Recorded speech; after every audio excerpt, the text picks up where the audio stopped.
We have Ahmed again from In-Depth Tech Reviews, and here's my long-term review for the Pixel 4 XL.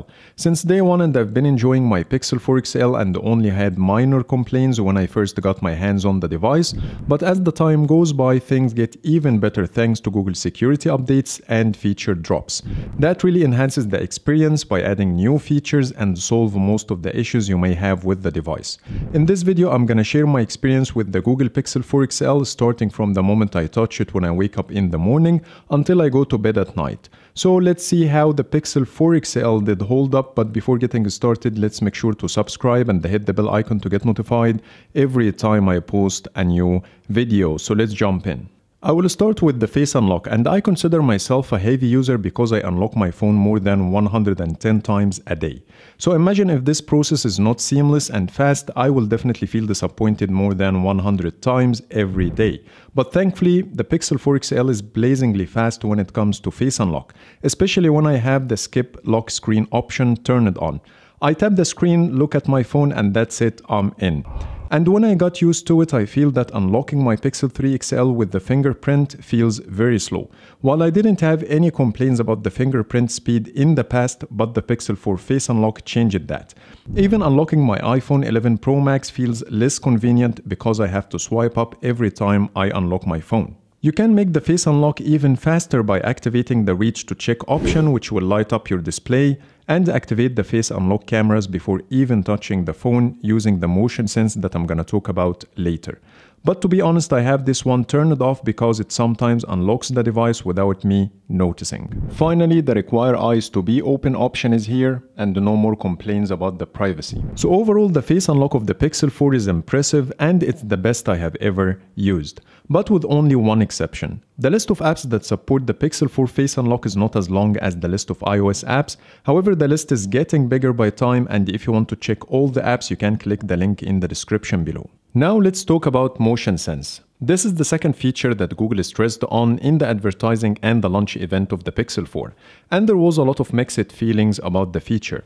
Is it a gimmick or something helpful? There is no specific answer for this question because it depends on the user, but if I'm gonna talk about myself, my usage to the motion sense kept decreasing over time because I'm not that kind of person that listen to music while cooking and keep switching tracks using air gestures. And when I have my phone connected to my car stereo via Bluetooth, I change tracks using my steering wheel controls, which is easier. I can also use my Google Assistant to do the same thing from a distance. However, Google is trying to make it more useful, and they added a couple of extra features like the play and pause gesture for music and the idle lock screen that activates the always on display only when nearby. Still, those two extra features were not enough for me to use the motion sense more. However, a lot of users shared with me some scenarios that the motion sense made it easier for them, like changing tracks while cycling or running.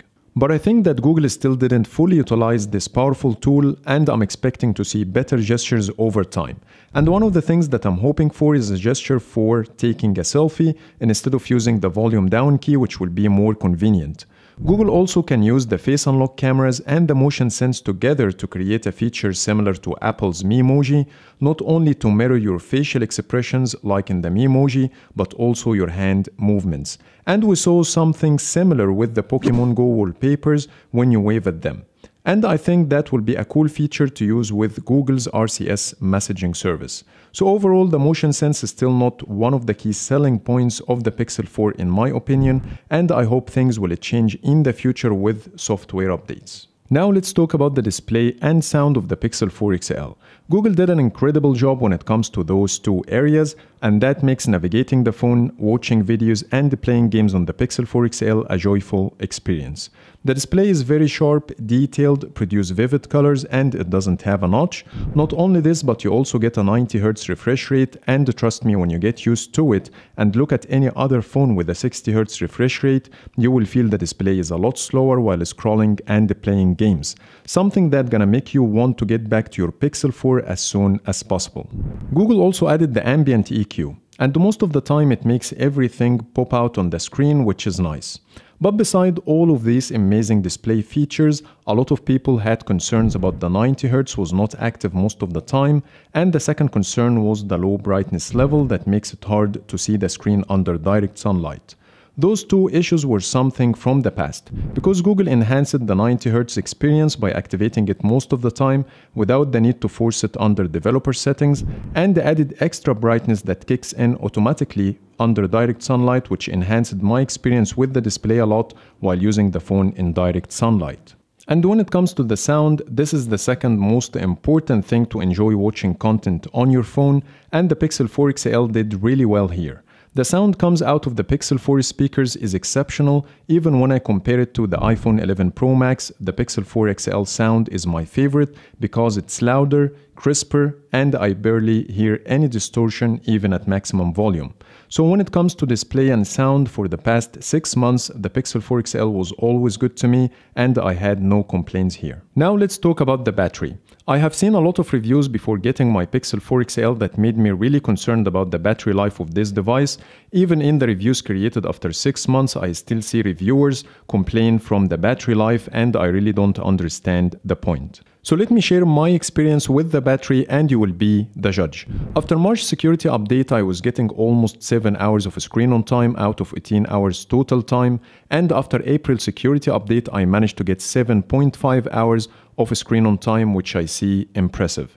And when it comes to my usage, I have the display forced at 90Hz under developer settings, connected only to cellular data, no Wi-Fi, using the dark theme auto scheduling, so the first half of my day I'm using light theme and the second half I'm using dark theme.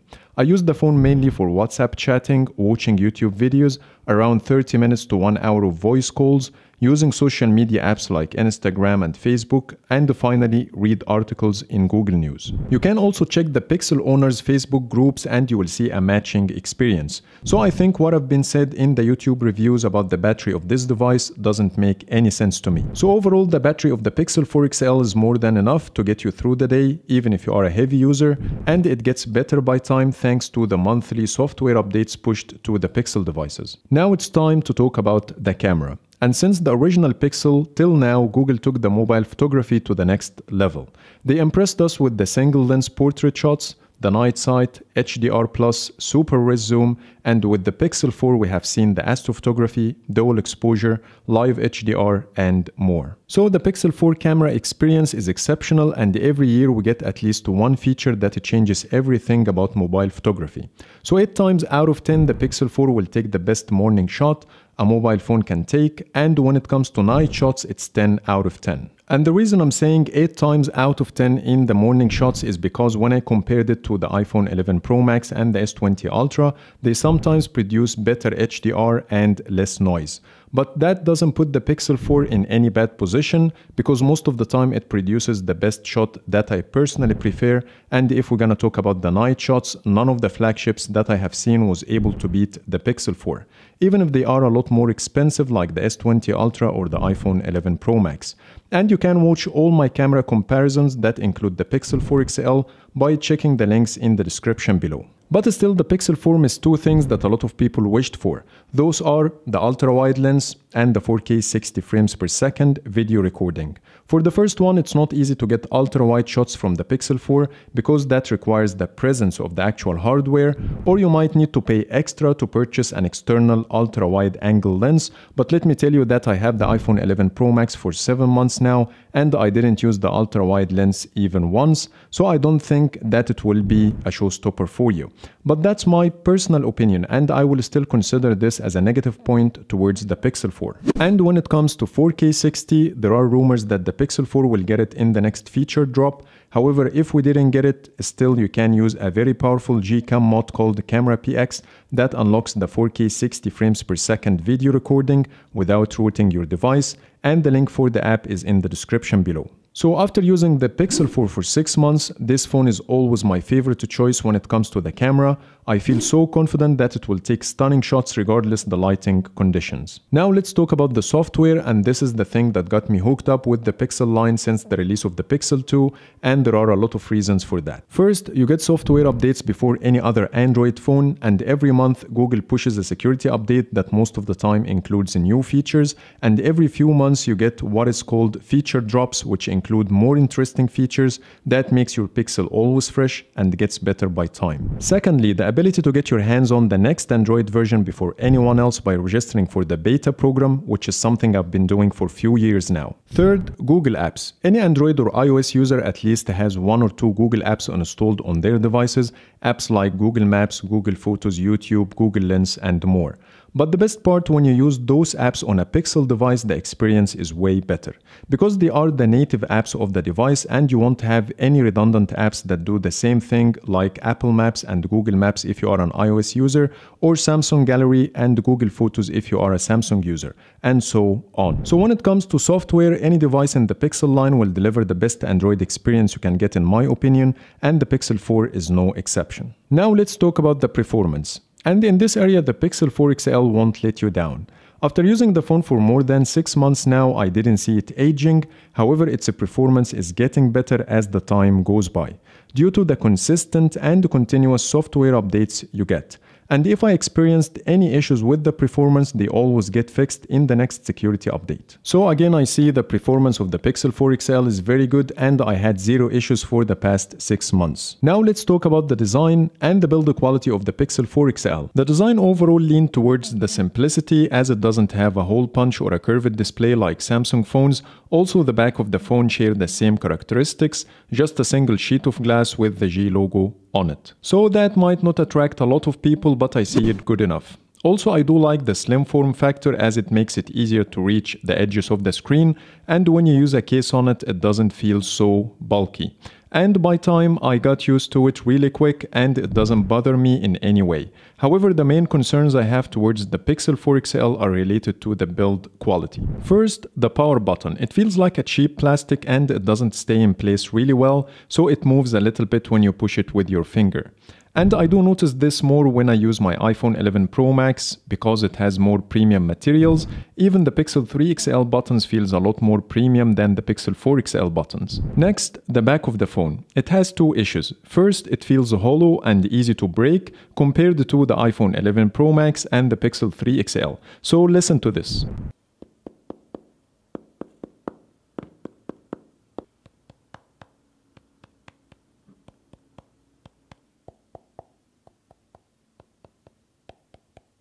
The second issue is the matte finish is only available in white and orange colors, which is a bummer. Yes, I usually use a case or a skin, but sometimes I miss using my phone without anything on it, and if I did that with my black Pixel 4 XL, I get these ugly fingerprints, which is not the case with my Pixel 3 XL or iPhone 11 Pro Max. So I'm hoping for a matte black version in the upcoming Pixel 5. One final issue I have is related to the frame.